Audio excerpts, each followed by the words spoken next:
Hey coucou! Aujourd'hui on va tester un pauvre jeu tombé dans l'oubli. Mais moi, ce jeu, je l'aime bien. J'ai passé des super moments avec, alors je voudrais qu'on s'en souvienne un peu. Du coup, je vais en parler. Bon, si ça se trouve, pour certains flash tests, vous aurez déjà vu 50 vidéos sur le même sujet, mais pour le jeu d'aujourd'hui, franchement, je pense pas. Hein. Celui-là, j'ai été le chercher très très loin.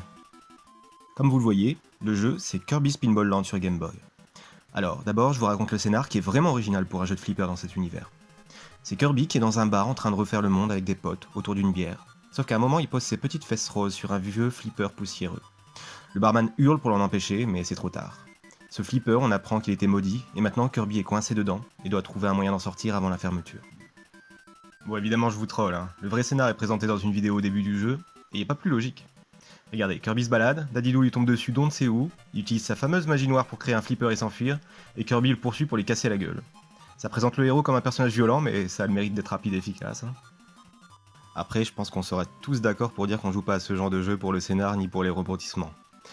Et honnêtement, moi, voir les persos comme Kirby et son ennemi juré Daddy Lou, ça me suffit déjà amplement. Ça va plus se jouer sur la direction artistique et les choix visuels, plutôt que sur un scénario qui est présenté sur 10 pages comme certains jeux le faisaient parfois à l'époque. Le premier vrai écran de jeu, une fois qu'on a fermé le menu, c'est celui-ci. Les étoiles, les fans de Smash Bros ou de Kirby le savent, c'est un peu l'équivalent du taxi pour Kirby. Donc, on l'envoie sur celle qu'on veut et on arrive sur un des 3 niveaux. J'aime beaucoup cet écran parce que quasiment tout le jeu y est, on voit tous les boss et même plus que ça, on voit quasiment tout. Respect à celui qui a dessiné ça parce que c'est vachement inspiré. Sur chaque écran, il y a des petits objectifs à remplir qui vont permettre d'avancer, même si avec du skill et le bon angle, ou souvent dans mon cas de la chance, on peut passer directement au-dessus. Généralement, l'objectif ça va être simplement de taper. Kirby, c'est vraiment une boule de nerfs, hein. Regardez, même les nuages il les défonce. Il y a une bonne raison, attention, hein. Ici c'est pour faire sortir le parapluie et l'utiliser comme trampoline par exemple. Au niveau des objectifs, on comprend pas toujours ce qu'ont voulu faire les développeurs. Par contre, ils sont souvent bien stressants parce qu'on est limité dans le temps. Typiquement ici, je vous montre l'écran que je déteste le plus dans le jeu, de très loin. Il faut casser des œufs en envoyant Kirby dessus, pendant que des genres d'abeilles du 3ème Reich viennent essayer de les réparer. Et encore après ça, on a quelques secondes pour attraper une étoile, et si on n'y arrive pas, c'est reparti pour casser des œufs. Oh, c'est Kirby ou Top Chef? Un autre petit détail qui peut refroidir, même si perso j'adore le jeu, hein, attention, c'est le principe même du flipper qui fait qu'on est parfois un peu spectateur de l'action. Clairement, on n'a pas toujours notre destin entre les mains, et on va parfois se sentir malchanceux quand il se passe un truc où on peut rien faire, ce qui arrivera forcément à certains moments. Ça se ressent bien sur les boss ça, hein. Quand ils paralysent un côté du flipper pile avant que Kirby arrive, ça fout les boules. Par contre, un truc super cool quand on est sur le point de perdre une vie, c'est qu'on peut renvoyer plusieurs fois Kirby en appuyant sur A au bon moment. C'est un coup à prendre, hein, mais une fois qu'on a le timing, c'est pas si difficile. Même mieux, on peut renvoyer Kirby jusqu'au sommet avec un timing parfait.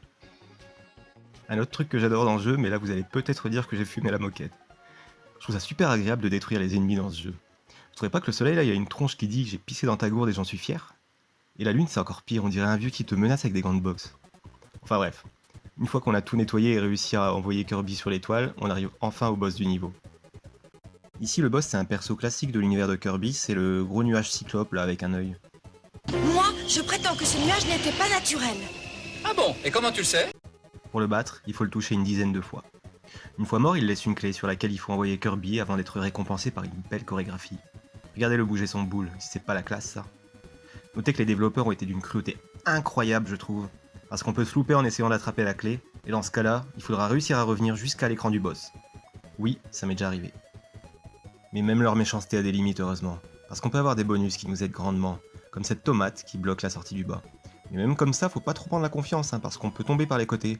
Et perso, ça m'arrive juste tout le temps. Et en parlant de bonus, il y a aussi carrément des niveaux bonus qui sont assez chauds à atteindre, mais du coup quand on y arrive ça fait plaisir. C'est bien foutu parce qu'on comprend tout de suite ce qu'il faut faire. Et pour ceux qui visent un gros score, c'est limite obligatoire. Et pour le coup c'est vraiment du bonus, il n'y a pas d'arnaque. Pendant 1 minute, si on veut, on pose la manette, on perdra pas de vie. Et ces niveaux ils sont tous réussis. Le mieux je trouve ça reste celui-là, où on envoie des trucs à manger. Même si j'avoue par contre j'ai jamais compris pourquoi il mange aussi les bombes, vu comment ça a l'air de piquer sa race. Mais ça rapporte des points alors, serre les dents Kirby. Bon, en gros, ce jeu est cool, et assez méconnu j'ai l'impression. Il a été pensé pour faire des petites parties ici et là, et il remplit parfaitement ce rôle.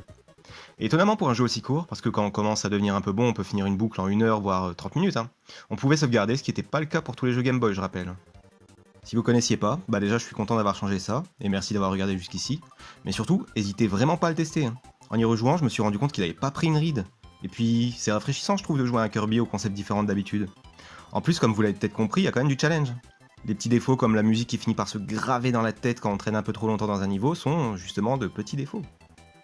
Et puis pour les gros fans de Kirby, bah là, c'est la fête, hein. Parce qu'on le voit absolument partout. Sérieusement. En plus d'être le personnage principal, les développeurs l'ont mis dans quasiment tous les tableaux. Je vous en montre quelques-uns, mais dans tous les cas, croyez-moi sur parole, pour ceux qui veulent du Kirby, ils vont bouffer du Kirby. Bon bah voilà, je pense que vous savez ce qu'il vous reste à faire.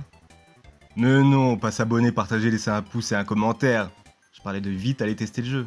Allez, à bientôt pour un nouveau flash test.